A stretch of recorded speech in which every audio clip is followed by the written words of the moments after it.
Hey, everybody. Welcome to this week's episode of Hunting Matters, brought to you by the Houston Safari Club Foundation. I'm your host, Joe Bitar. My co-host, Derek Ham, is actually out today.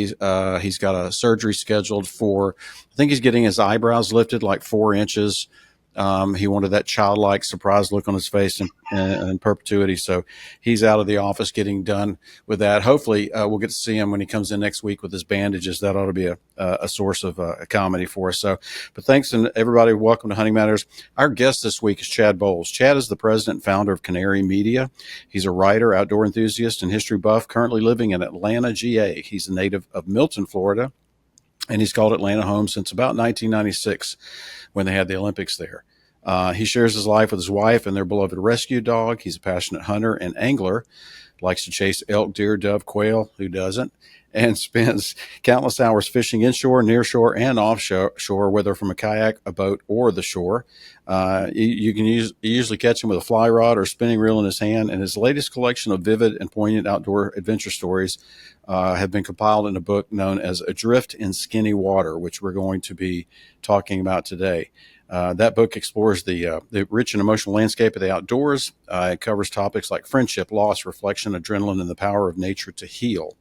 From fly fishing for bones and barracuda to horseback elk hunts and biathlon competitions, Chad's tales are as soulful as they are thrilling. Chad Boles.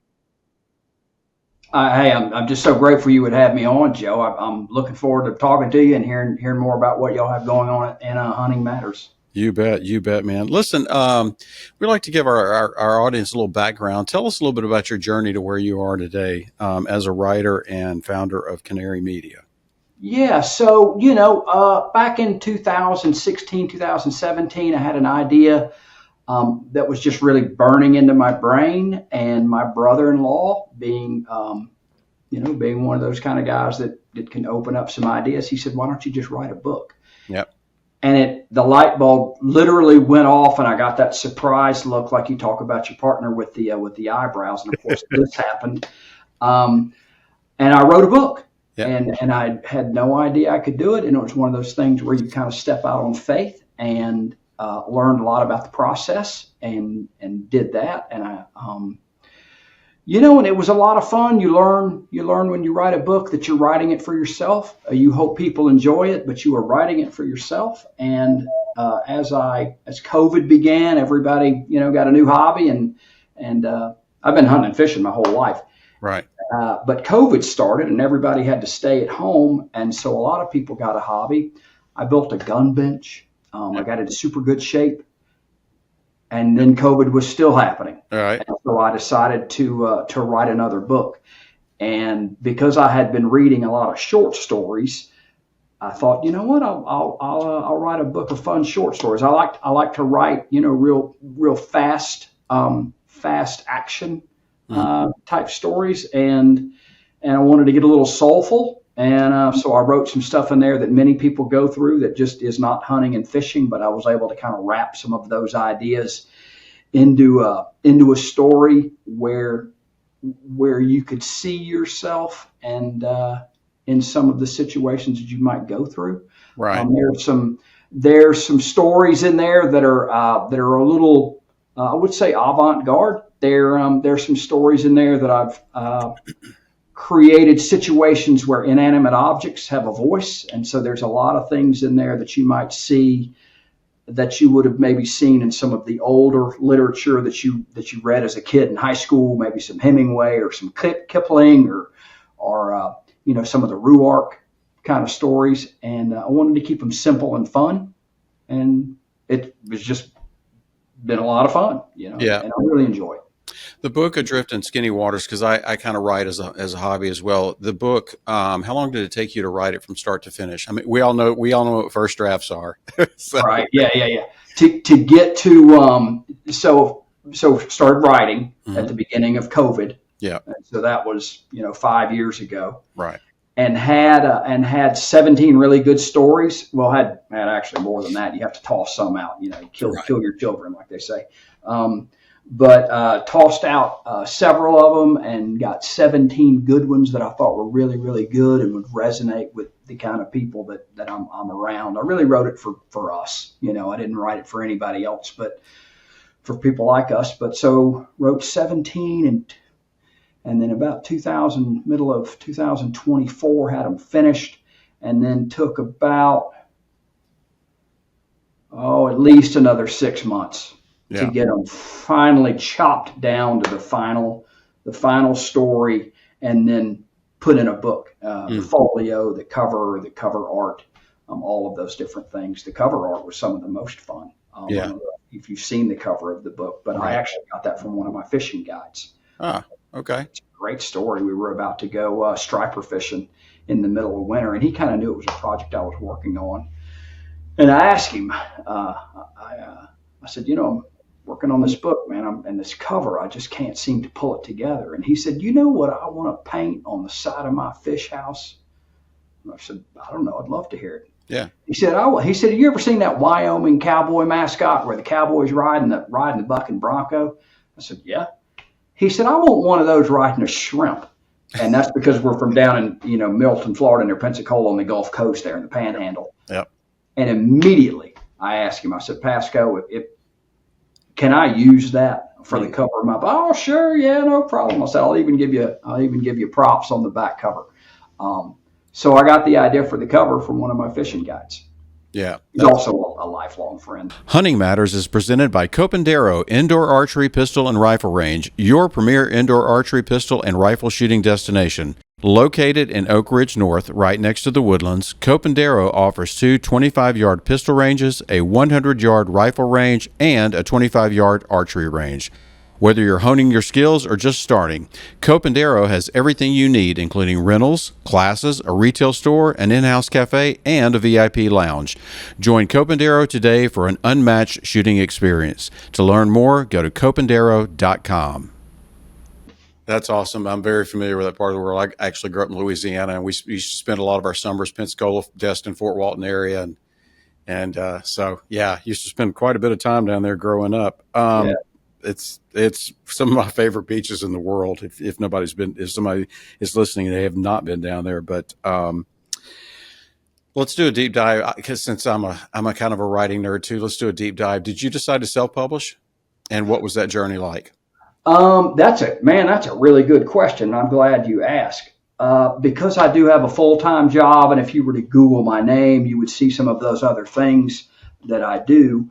And I really do enjoy the writing so much. But what you learn really quickly is there's 200,000 books a year that are out there, and so the competition for eyeballs is enormous. It could be overwhelming, and I've learned that it's lightning has to strike to get an agent, to find a publisher, to get in the airport lobbies. And so I really just focused on writing really good stories. And in the first book, I went through a pretty stringent, exhaustive process of trying to find an agent and a publisher, and just got nowhere. Right. And that's when I decided to self-publish.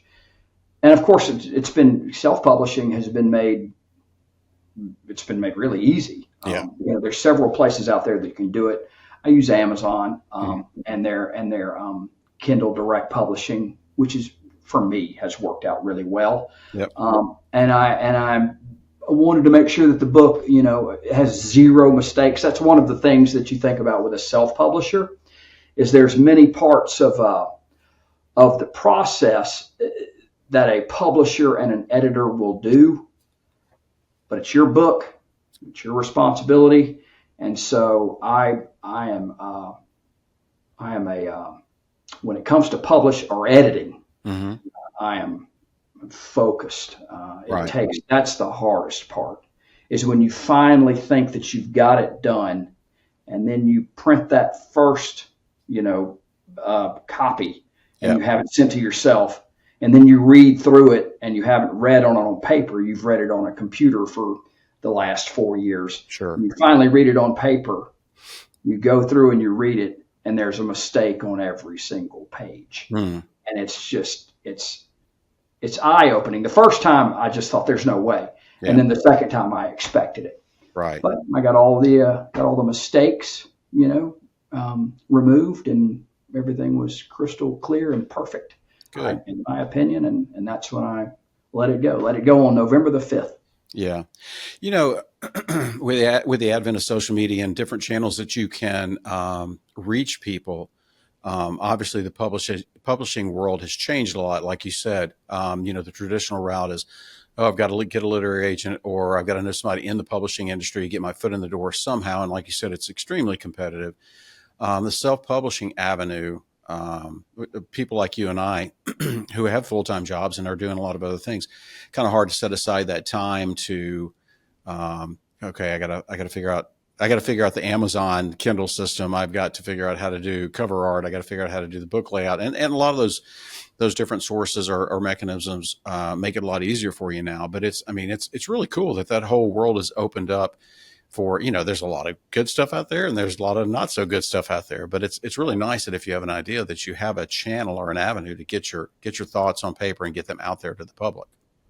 It would be incredibly frustrating to be living in 1970 and earlier and have a great idea for a book and write one and then not be able to publish it. Right. That'd just be crushing, Yeah, especially, they're part of you. You put a lot of time, a lot of effort, a lot of thought into them, and they do become part of you. I write fiction, so my characters, have a great affinity for a lot of the characters, even the ones I don't like. Right? Yeah. Oh, yeah. Yeah. But if you don't like them, then a lot of other people won't like them, and you got to have some of those people in your book. You do, absolutely. Is there a certain time of day you like to write? Do you set aside time, and if so, is there a certain place in your home you like to write? I write almost exclusively in two places: right here where I'm sitting, mm-hmm. and at the hunting camp where I hunt. Yeah. And we have a little cabin down there, and through the generosity of a dear friend of mine, and there's a cabin and there's a porch. And when I'm down there, I'm usually down there for the weekend to work, bush hog, fill corn feeders, all those other things you do in a deer camp. And at night, when everybody else goes home to where the little town where everybody lives, there I am. And it's either night hunt for pigs, which we do, or, continue writing on the stories. And really just, it's magical. You're a writer. Yeah. And when you get into that mode and you're in a scene where there's either a lot of pain or a lot of tension or a lot of drama, you almost just can't stop. You'll write into 2:00 in the morning and you'll look up and you won't even have noticed the time that you've spent. Yeah. It's really amazing. Sometimes you get in those situations where my wife, God bless her, she'll say, "What time do you think you're going to wrap up today?" I usually write on nights and weekends too. Because I got a full-time gig, as executive director of Houston Safari Club Foundation. It's more of a passion thing for me. I wouldn't call it a hobby because it's a lot of time and effort. But, I'm sure you found yourself, well, I'm just going to write till maybe 4 p.m. or 5 p.m. today, and I'll shut it down. The next thing you know, it's 8:00. You're coming downstairs like, I'm sorry. I just got on a tear and I just couldn't give it up, So you can't give it up. Yeah. When you're, you don't want to lose that momentum, Right. Yeah. And then there's some days you got those 30-minute periods. I'm just going to write, it's just like, it's knock on wood. I've never had writer's block, but I've had those periods like, it's just not coming today. Maybe I should just step away from it for a while. Yeah. And get a fresh start on the next day. But, the book, Adrift in Skinny Water, your new book, it's got a lot of unforgettable moments. Was there an overriding theme? I know we talked about, it was pandemic. A lot of people chose to be writers. Pandemic, become bread makers and these other sorts of things. But was there something over the years you're like that really kind of inspired you? Is it a writer? Is it a situation? Is it just life stories and experiences? Kind of what pushed you to come and go, you know what? I got all these things. I'm going to put them on paper. Yeah. I heard somebody tell me, a person told me one time, the reason that someone writes a book is because they're so upset about something that they have to write it. And that's why I wrote the first book, Blinded Authority. But this book was really, more of it's in the title, Adrift in Skinny Water. We're in that COVID period, and a lot of my friends that live in the rural areas really having some emotional issues with the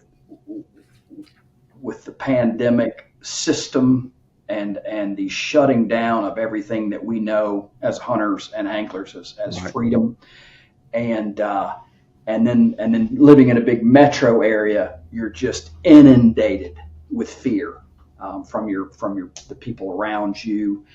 And I wanted to write a book that just to tell people, when you think you're adrift in the ocean, sometimes you can just look over the side of the boat and there's the bottom, there's the sand right below your feet.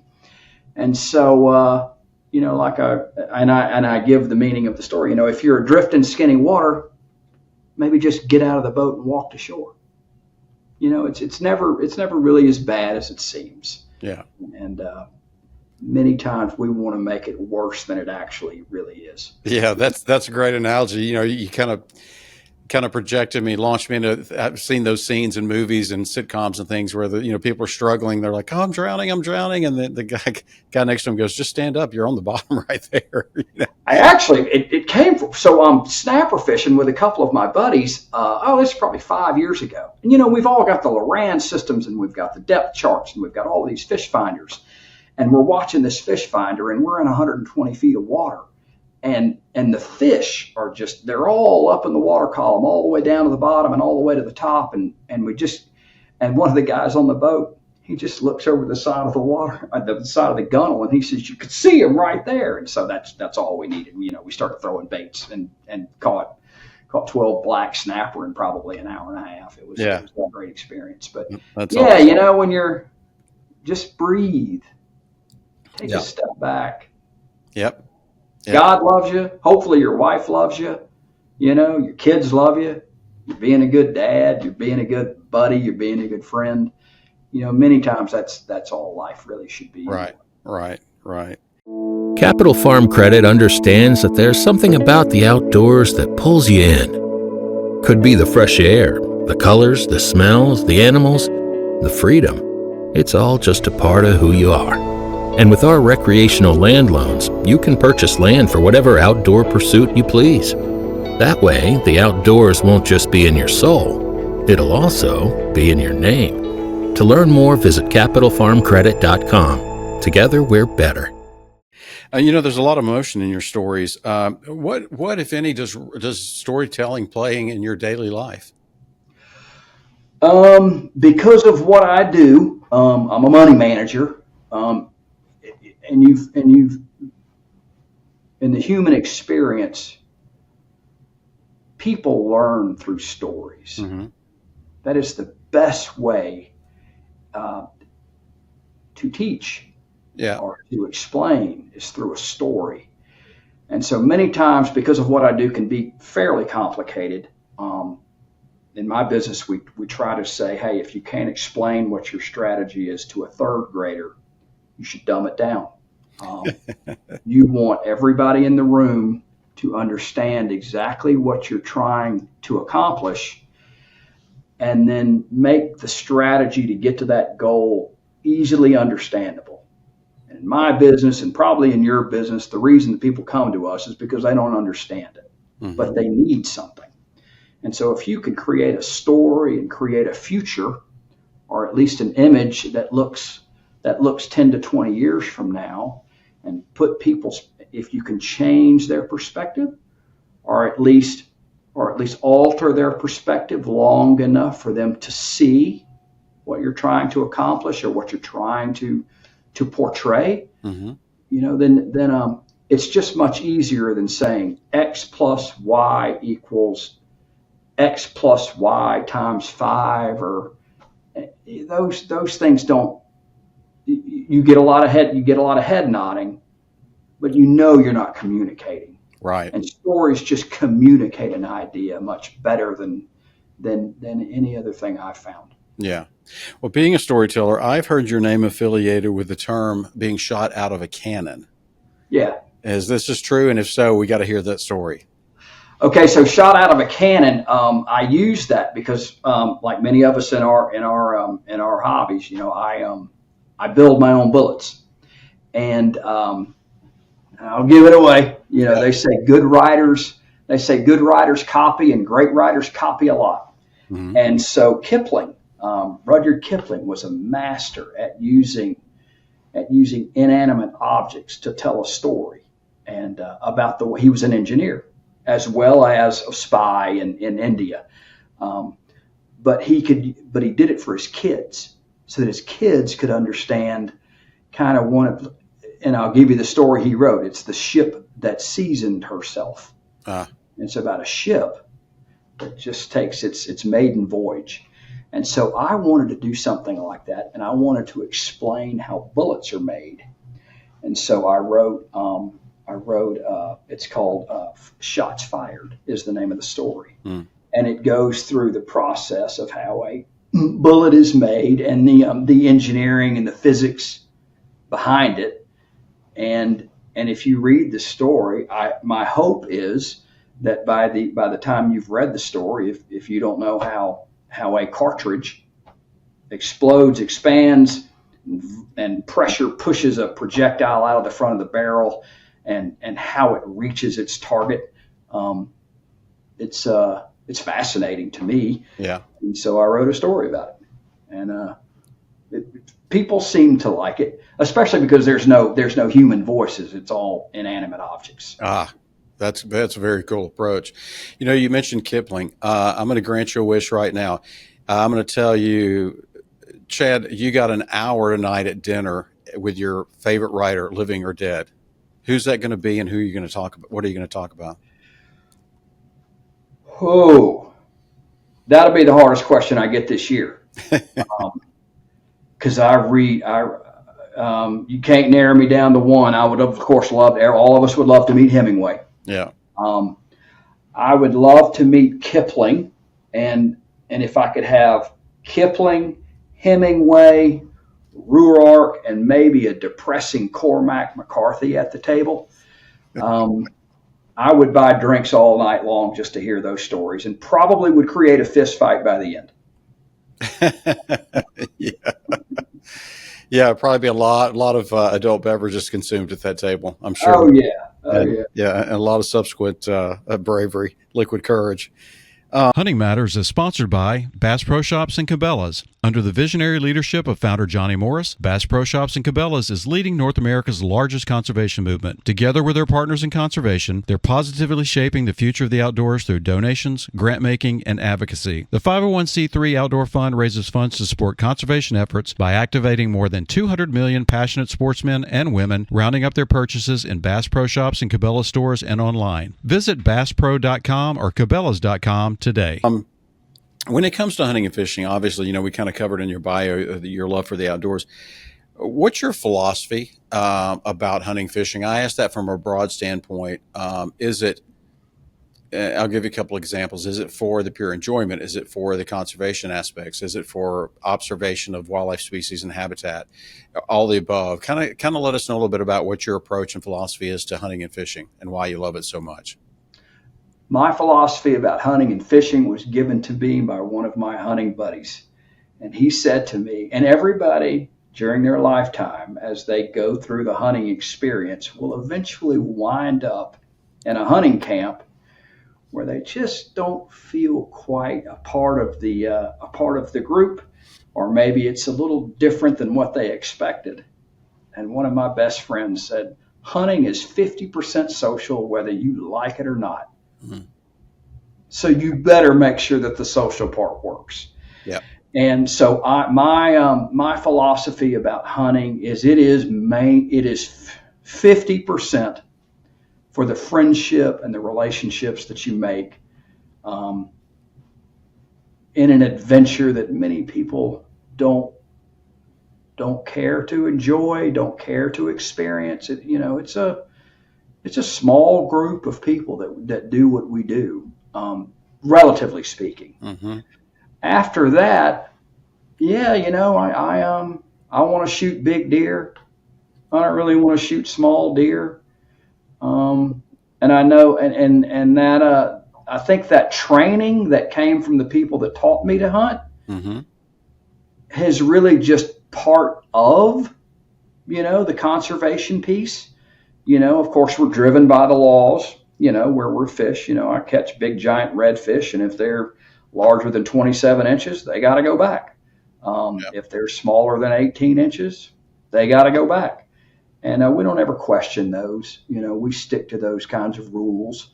During COVID, you saw a lot of, where we hunt in Georgia, you almost saw we didn't even have to report deer anymore before you got to the processor. They just hand them off. But we've all been real careful about making sure that we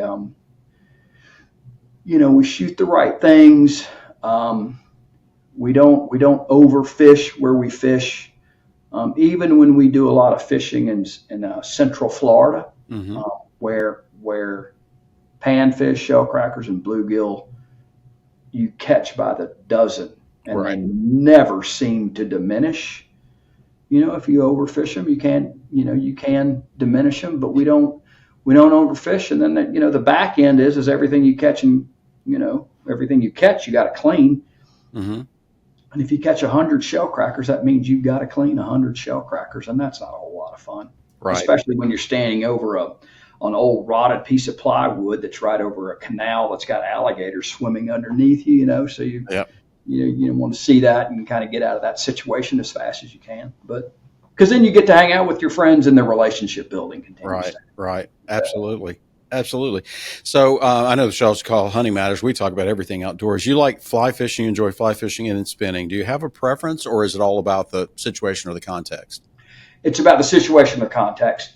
So when I'm fishing in the Gulf Coast, along the Gulf Coast, you can fly fish, but spinning gear and open face bait casters for deep water really is the way to go. And then whenever I fish in Michigan, we fly fish for salmon and smallmouth bass, and that's really the way to do that. You can use a spinning gear, but you don't have to.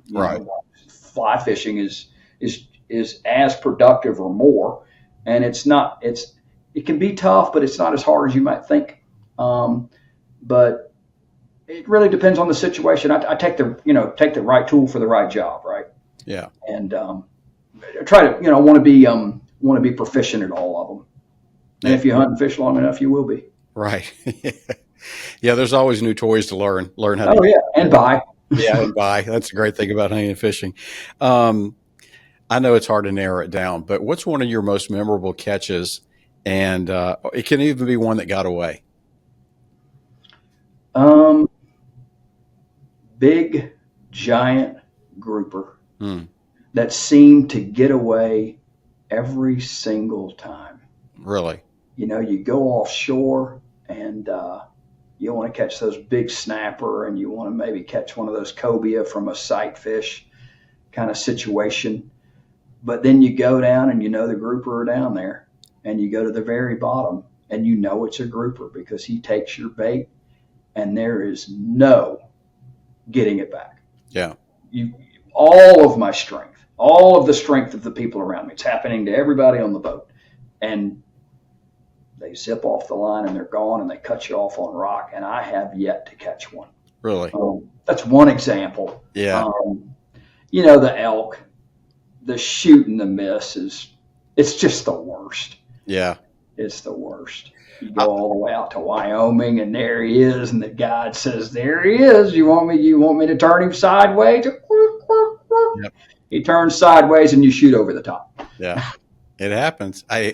Listen, man, I went one time on an elk hunt. It was my first elk, and it just didn't work out. It was close. It was a lot of close calls. Didn't work out. I came home and I pouted for about a week, and my wife said, "When are you booking the next hunt?" I said, "I don't know. What do you mean?" She goes, "I'm not looking at that face for another year. You got to get this out of your system." But oh yeah, for sure. Yeah. It's tough. Sometimes you got to go back and get the job done. Hunting Matters is presented by DEA Ranch. Are you looking for the ultimate South Texas hunting experience? Then look no further than DEA Ranch. DEA Ranch offers some of the best whitetail and exotic game hunts in South Texas year-round. Whether you're looking to fill your freezer or put that next hunting memory on the wall, their professional guides are focused on ensuring each client has a memorable and exciting hunting experience. DEA Ranch offers guided hunts, professional staff, chef-prepared meals, trophy preparation, and more. To learn more, go to dearanch.com. That's dearanch.com. From your perspective, how have you seen the world? We talked about community and the social aspects of hunting and fishing during your lifetime. We all have different phases in our lifetime as in the outdoors, whether it's hunting or fishing. As I've gotten older, I'm more about, I just love to sit and watch them. Now, don't get me wrong. I'm not going to pass up on a giant deer if it comes out, if it's a big mature deer, but now it's just not, I'm not always looking for the biggest animal. So we all have that phase of maturity in our own personal journeys in the outdoors. But what is I'm interested, since you write about it and you've observed it and lived it, what are your perspectives on how hunting and fishing has changed over the years of your life? And what are your thoughts about how we can get more people involved in it? Yeah. Um, you touched on it a moment ago, conservation. Mm-hmm. When I was working as a deckhand on a boat back in the 70s and the 80s, when I was coming up in high school and we needed summer jobs, we would clean fish on the back of the boat and throw the carcasses off the back, which is great. But there just weren't any limits. You could catch as many as you wanted. And there seemed to be no consequences. Of course, as a young man in my late teens and early 20s, wasn't really on my mind. But then conservation issues begin to come along. Hey, you're not going to see me cheering for the DNR. Yeah. I know what they do is good work. But if it ever, came to me, they wouldn't give me any leeway for a mistake. But that's been the biggest change. Yeah. Like I said, in the 60s and the 70s, it seemed to be, if it's brown, it's down. Right. If it's in the boat, not catch and release, but catch and fillet. And, I still like a good cheeseburger, which means catching 50 shell crackers. Yeah. There's nothing like a big giant fish fry, but that is probably one of the things that I've seen change the most is the conservation aspect. It seems to be on everybody's mind. Yeah. And everybody includes the kids, right? Because the kids is who you want to come and hunt. And the kids get special treatment automatically. Mm-hmm. If someone says, can I bring my son? It's an automatic yes. Right. Automatic yes. Can I bring my daughter? Yeah. Absolutely. Where do you want us to sit? Where would you like to sit? We'll put you in the best spot. You want to shoot dove? Why don't you sit here? Why don't you sit over there? If you can get the kids involved, it really makes the whole balance of the group becomes just a more enlightened group. Mm-hmm. You've got kids, you've got elderly folks, and you got all us running around. It really just makes for a fuller experience. Yeah. The cool thing and I've talked about this before, and I'm sure you've discussed it in your inner circles as well. The really cool thing about, aside from the politics and all the other things with the pandemic, the one thing I saw, of course, we saw an increase in the number of hunting and fishing licenses and state park passes and national park passes that were purchased and those sorts of things, which is all great. More people were kind of forced to go to the outdoors. They were kind of like, well, I'm not going to sit around the house all day long for another year or so. They go outside. And the other thing I saw that was really great was you've got that generation of 20 to 30-year-olds who, not so much specifically because of the pandemic, but they started to see these factory farming videos and documentaries that come out. And they're like, I'm not getting my meat at the grocery store anymore. So then they started to think about, well, me, Mom, and Papa's got a ranch or a property, a farm I haven't been on in years. I wonder if I can go out there and hunt. And they actually started sourcing their own protein and hunting, which I thought, that was a really cool thing. And some of them have continued to do so strictly because they don't want, the old adage of where's your meat come from? The grocery store. It's in a styrofoam pack with some cellophane on top of it. And a lot of those mindsets have changed a lot. And I think that's one of the most exciting things that's happened in the past 5 years, to my knowledge. It's the way it is around here. I haven't bought regular hamburger meat in a long time. Mm-hmm. Like many of us, I've got a little, I got my 10 by 10 farm in the back of my little third of an acre lot and specialize in tomatoes, and I can create 150 tomatoes a season. And so that means a lot of spaghetti. Yeah. And we eat a lot of spaghetti with venison. I mean, it's fantastic, It's not like your axis deer you have out in Texas, Yeah. which is possibly the best tasting meat on the planet, beef included. Yeah. You know, if I could do that every day, that'd be something. Yeah, I agree. Yeah, my wife, we have kind of a standing rule. Like my wife said, I can shoot an axis or a young Neil guy anytime I want to, because Right. it's. Yeah. She's not a big whitetail fan, and I got to be honest with you. You know, I like whitetail, but if you put a whitetail axis on the table, I'm going for the plate of axis every time. I mean, it's Every time. indescribable, Every time. indescribable how good it is. Till you try some of my spaghetti. True. Yeah. You know, I gotta tell. The guy that does my processing for me makes phenomenal Italian sausage out of deer meat, and Right. yeah, and it's you know, some people are like, yeah, I know you're going to say it tastes like, and I'm like, no, you're going to try it, and we're going to, you know, we're going to see what you think, and they're like, it tastes like Italian sausage I get at the grocery store down the street. I'm like, yeah, it does. I mean, it's just as good or better in my mind, but.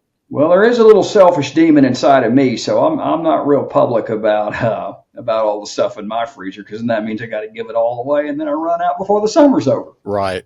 Yeah, the Italian sausage doesn't get offered up as much as the link sausage does. Right. It's that stays in the specialty area of the freezer. I've also read that you competed in a center fire biathlon. Is that true?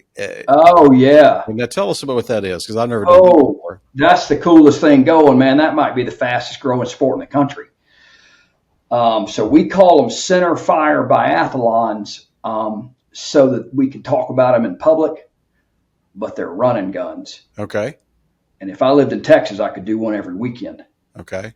Because I live over in Georgia, I kind of have to travel a little bit. My club's got one in North Georgia at Riverbend Gun Club, which is a wonderful place. And if you live in Georgia and you want to try that place out, you know, contact me and we can go up and check it out. Okay. But I'll give you the basics. Yeah. It is a 4 to 5 mile run through the woods. You're not required to run it, but you are timed. And I mean, I've seen clear game trails. You're running through the woods and they've got a piece of yellow tape hanging maybe every 50 yards, and it's pretty easy to get lost. Mm. Along this trail, you'll have 5 to 6 challenges, and those challenges are usually at the firing ranges of the particular venue that's having it. These challenges are pistol and carbine, semi-automatic carbine. Mm. The rule is you can bring whatever you want, but what you learn after your first couple is a 308 or a real heavy gun is a mistake. And so the most common weapons used are the 9mm holstered on the side, mm-hmm. and a 223 or a 5.56. And they take between 1.5 and 2 hours to finish, depending on your fitness level. The military folks usually take all of the top spots. The rest of us civilian folks are really out there for fun, but we're trying to get better and we're trying to improve our proficiency. They're one of the most enjoyable things I've done in the shooting community since I started hunting.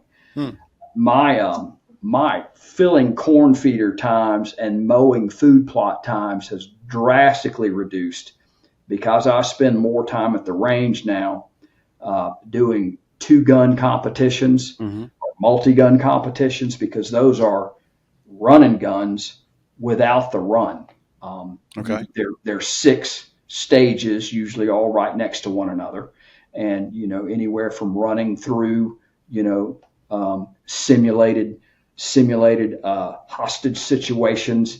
And I say that, knowing that I'm just a civilian, and it's weird for me to say a hostage situation, but that's what they're set up as. Right.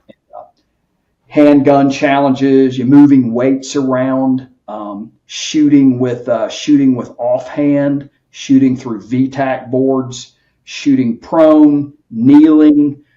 I did a run and gun, and all of us over here in Georgia have heard about it. It was the old 17 South run and gun last year in Savannah, or actually Richmond Hill. Anyway, it's down near Savannah, and it was right after Hurricane Beryl came through.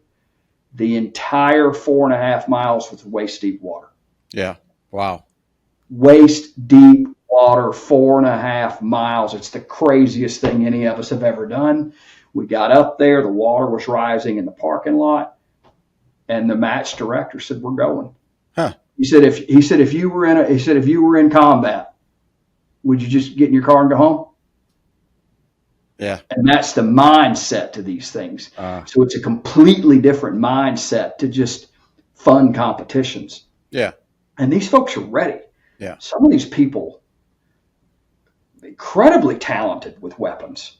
And you see some of the times and some of the scores. And, obviously being competitive, you want to get better. But a guy like me, I'm one of the oldest guys out there. But right. I found out about it 4 years ago. And just I've been into it ever since. Well, how many people show up for these types of competitions? I know they vary, but I mean, on average, brother, there's about 150 wow. per competition, and they sell out in a minute. 1 minute. Why do you think they're so popular? Is the challenge, is it because they're unique? It's very unique. Okay. Many people obviously have never even heard of them.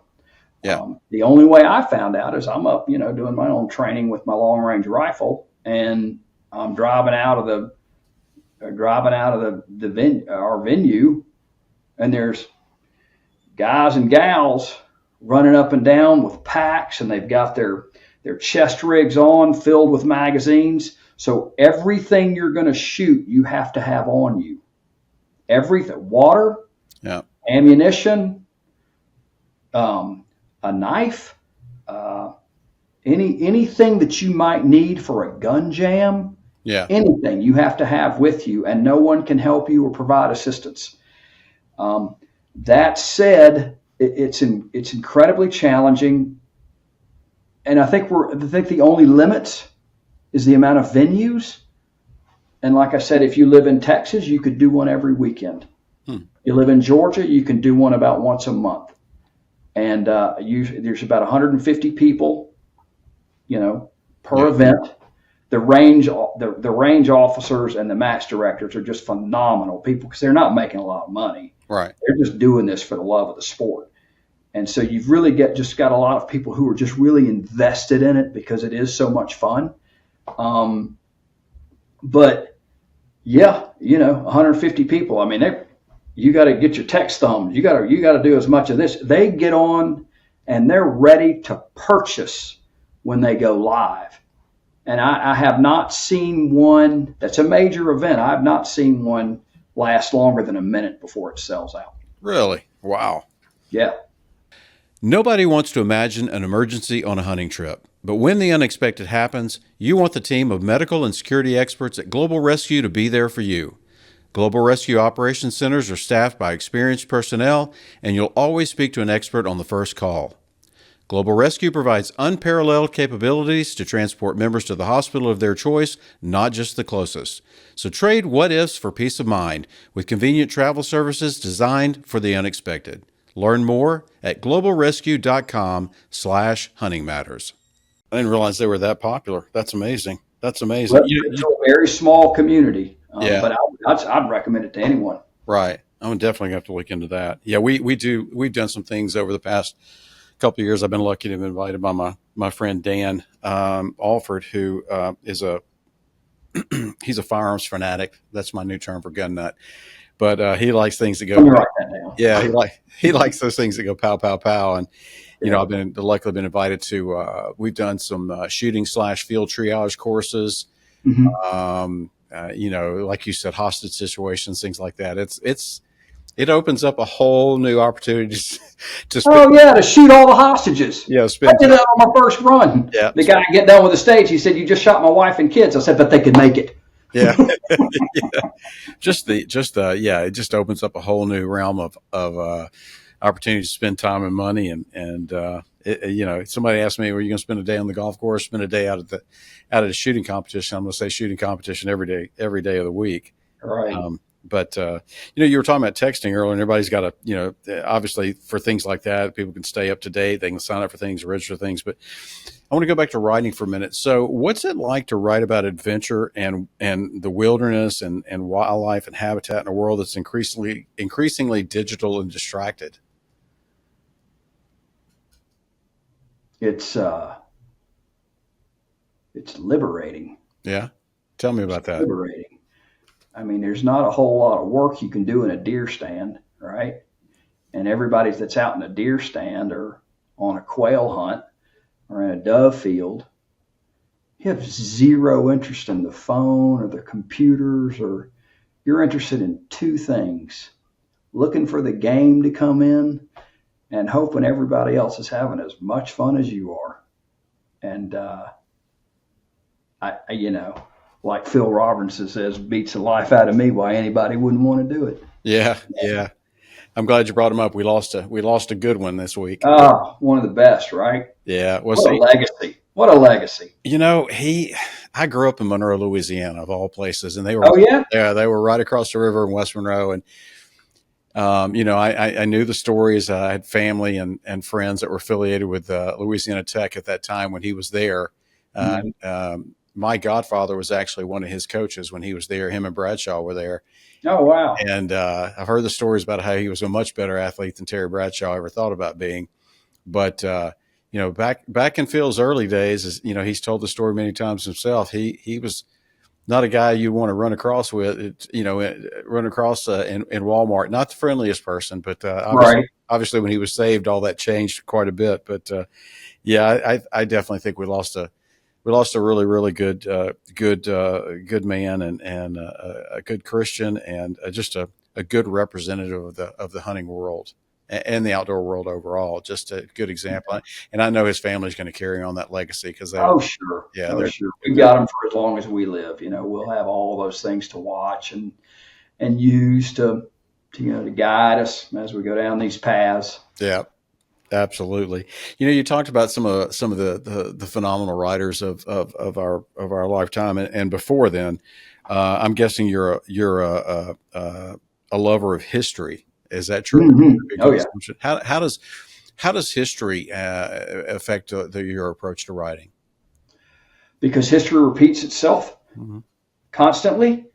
Like Solomon said in Ecclesiastes, there is nothing new under the sun. Nothing. Nothing that we see in our daily lives.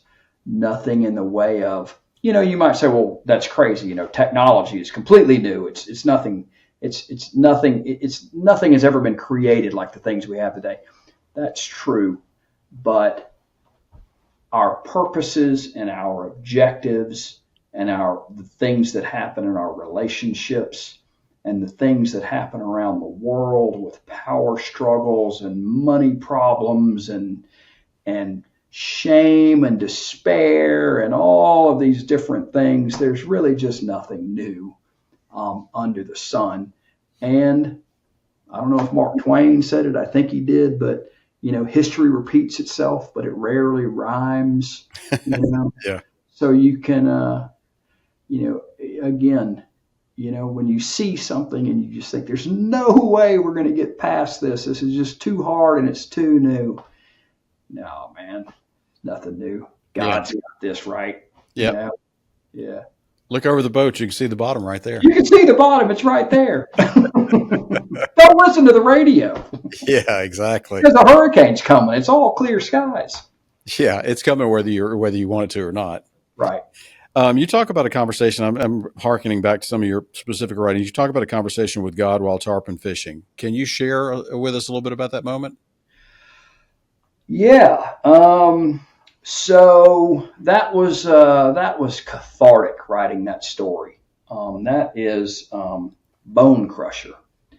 Bone Crusher, of course, is a fly that they use for bonefish, but it just happens to. It was a good way to relate the experience that we have with aging parents and the things that we go through, and especially the now that we have a name for Alzheimer's and we have a name for dementia, and to see what people go through and to just that experience that so many of us are having now, and then the ultimate concern or worry. Is that going to happen to me? Right. Right. And what are the odds? They seem to be pretty high, right? It's mostly genetic, or I don't know. I'm certainly not a doctor or a researcher, but fear. That story is about fear, real fear, and it was good to write, because we love our parents, right? And they just become such different people, and you have to go deep into your soul to have a patience, a patience that you more patience than you would even need with a child. Yeah. Because a child can learn and a child can evolve and grow. Someone with dementia or Alzheimer's, that's not the case. Right. And many of us are going through it, right? Yeah. And I wanted to write a story about that. Yeah. Because I felt it, right? I felt it deep. Yeah. And when you feel one deep like that, yeah, you can write one down. Yeah, there's a lot of us going through it or have gone through it. I know one of the biggest things for me to learn when my parents headed down that path was the mistake of, my mom especially. Well, we talk about something, tell the story. I'm like, and my mom had Alzheimer's for 15 years. She just wasn't going to give it up. Right. And we'd be talking about something, and then early on I'd say, well, you remember that, don't you? And my wife would grab my arm and go, she doesn't remember it. You have to change your whole mindset when you're dealing with somebody that's going through that. And one of the best things, kind of a shameless plug here, that she did for us and for our family, my wife was she found a book. I don't know if you remember Frank Burrells. He used to be at University of Arkansas. He wrote a play. Loved it. Yeah. Loved the book. He wrote that playbook. Basically, it was like a playbook for Alzheimer's based on his experience, I think, with his own wife. And I can't tell how many copies of those books that my wife has bought and given away to family and friends and things like that. And I would give it to other folks whenever my mother was going through it. Yeah. Because it's not some esoteric, emotional diatribe about how you're feeling. It's a playbook. Yeah. And it's like, do this. Yeah. Don't do that. These are some things you should remember. Yeah. We began when my mom, it seems to me that people with degenerative, neurological problems, their deepest, oldest memories are the ones that come out. Yep. And so she would begin to tell a story or begin to look around the room, and she would see herself in a place where she was as a child. Yeah. And I would walk down the path with her. Yeah.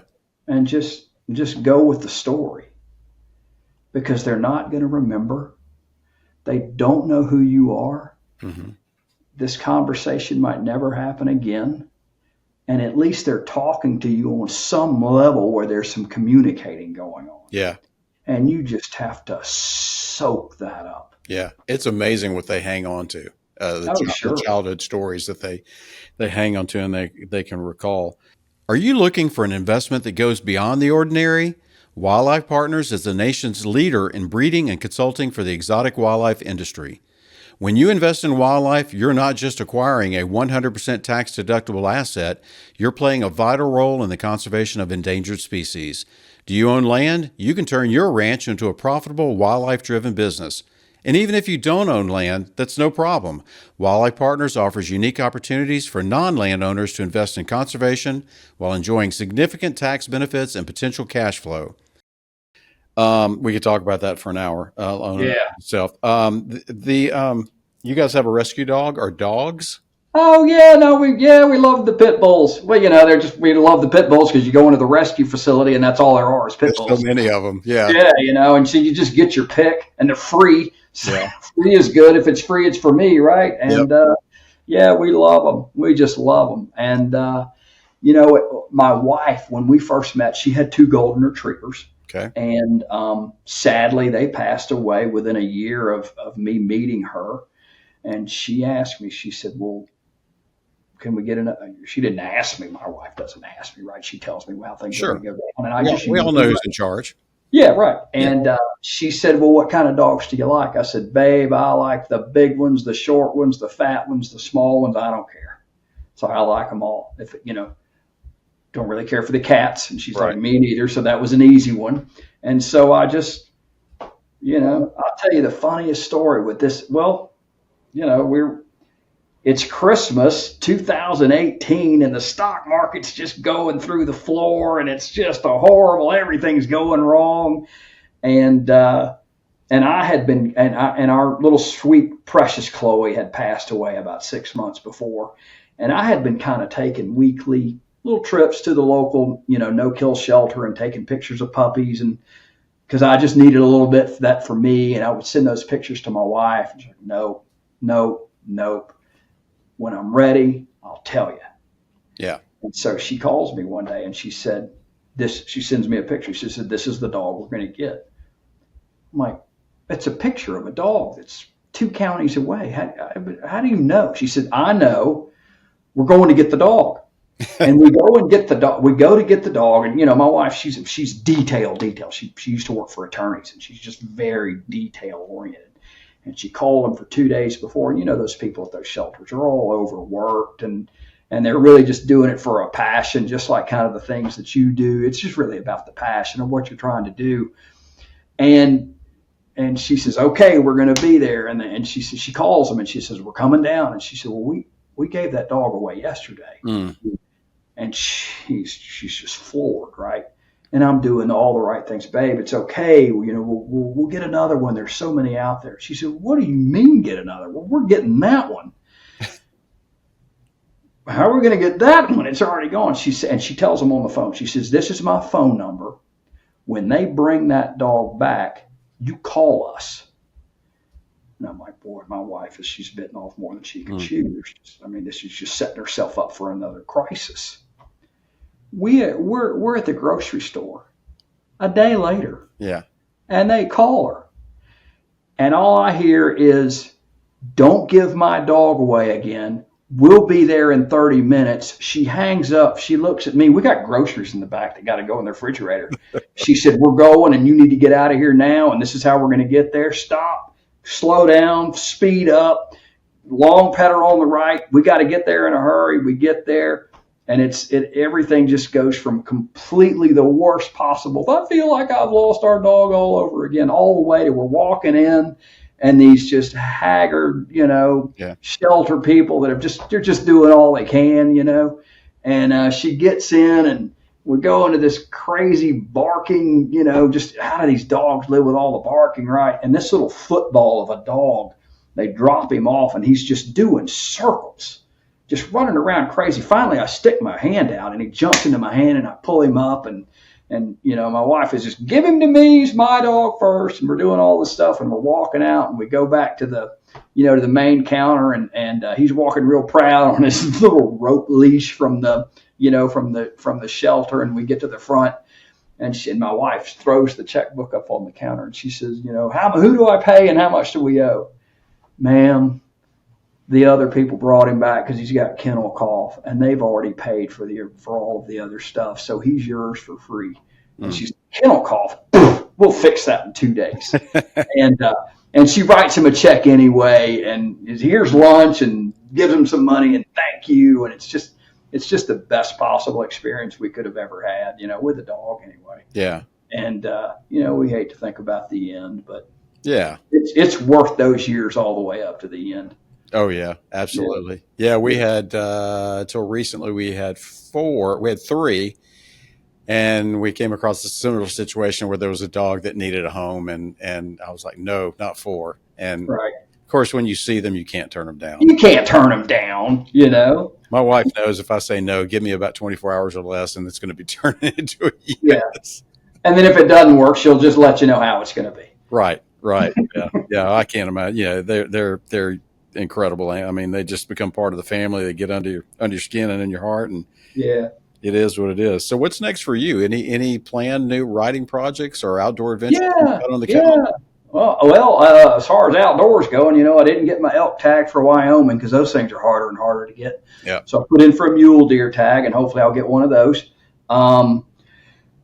Turkey season just finished up. I didn't get to do a lot of that, but fishing season's on, and so we're doing a lot of fishing. On the weekends. And as far as writing, I have some ideas. I wanted to see how far I could get with this one.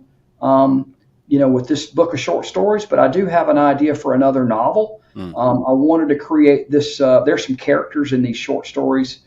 I wanted to create some characters. I created a lot of different characters, as you'll see in the book. Yeah. And two of them are becoming. I'm getting a lot of feedback on two of them that could meet in a novel in the future, and it maybe could be a war story. Yeah. Maybe even about the Ukraine. And, and that's the part of the history, right? It's newish history, and the fog of war has created a lot of, you have no idea what's going on. You read the news, but there's no news there. And right. So there, you see the videos and you read, but how much can you trust? But there are some ideas I have about some bigger concepts that are happening over there that a lot of people don't understand. It's not as easy as Putin invaded Ukraine and then the war started. It goes 100 years back. The way that all of that history in the Ukraine happens. I mean, they calls them all Nazis because the Ukraine was taken over. Well, Ukraine in Russian means border. So the Ukraine was really just a buffer zone on the edge of Moscow. And the Russians, if you read the Seven Pillars of Wisdom or Lawrence of Arabia, you find that the Russians really, and I don't know, it's just what I've read, but the Russians seem to have this real fear of being invaded. Genghis Khan diminished Russia down to Moscow with bows and arrows and horses. And so as over the next 700 years, Russia began to kind of expand again. And then in the early 1900s, they took their communist central planning and tried to tell the Ukrainian farmers how to farm, and 20 million people died. They call it the Holodomors.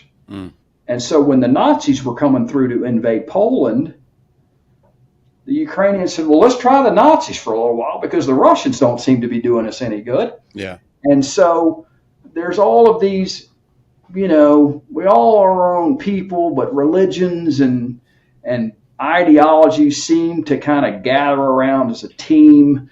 If you read the book, The Psychology of Crowds by Gustav Le Bon, you'll find that the bigger the crowd, the dumber they are. And so they kind of just bolted on to this Nazi invasion just because it was better than what they had been dealing with. And then it comes along and all of these political things seem to be happening, and major superpowers, them, us, all of the major superpowers are infiltrating these policies all over the world. Yeah. We're trying to make a proxy country do what we want, and another country's trying to use them as a proxy to get what they want, and then they're left in the middle. If you look at the eastern part of Ukraine, it's coal and fertilizer, nitrogen. And then if you look at the west part of Ukraine, it's really all just farms. And so it's not as simple. Yeah. As Russia invaded. Right. It's just so much more complicated than that. Right. Yeah. And I think I can create a little bit of a war story based on a couple of the characters I have in my book. That can maybe meet together and create some, kind of for whom the bell tolls sort of a story. Right. Awesome. I know your mind's already working. I can tell. Oh yeah, I got a book full of notes. Yeah, me too, and on my phone as well. The Houston Safari Club Foundation is a 501c3 nonprofit organization that supports the future of hunting and conservation. Wildlife and habitat conservation, youth education and outdoor experiences, scholarships, and anti-poaching efforts are just a few of the programs supported by this organization. Monthly events, an annual convention, award-winning publications, networking opportunities, and valuable resources for hunting knowledge are just a few of the benefits of being a member of Houston Safari Club Foundation. If you're searching for a group of people dedicated to protecting the future of hunting, look no further. Join Houston Safari Club Foundation today at wehuntwegive.org or call 713-623-8844. Adrift in Skinny Water. Where can our listeners and viewers find your book and keep up with what you're doing? Yeah, so I have a website called Canary Media LLC.com, and that's where you can see both books. Or you could just Google my name, Chad Boles, Boles, and you'll see it on Amazon. Both Blinded Authority and Adrift in Skinny Water are on Amazon. You can buy it there. Reviews are the thing. As you as a writer know, reviews are everything. So if you buy one, give me a review. All right, well, if you don't like it, forget you ever met me. But if you do like it, go in there and give it a review. Yeah. And that seems to be one of the metrics that people use before they'll buy a book. How many reviews are they? Right. But it doesn't matter. I'm going to keep writing. Yeah, that's awesome. That's awesome. Chad Boles has been our guest in this week's edition of Hunting Matter. Chad, it's been an absolute pleasure. We touched on a lot of subjects. Probably could have talked for a few more hours, but unfortunately, our time is out. So, folks, thank you for joining us, Chad. We appreciate your time as well. So much thanks. I'll see you in Houston. I'll come make a visit. Please do. Please do. We'll see you next week on Hunting Matters, folks. Take care and have a great week. Hunting Matters is a Houston Safari Club Foundation production. Please rate, review, and subscribe wherever you listen to podcasts. For questions or more information, email us at info@wehuntwegive.org.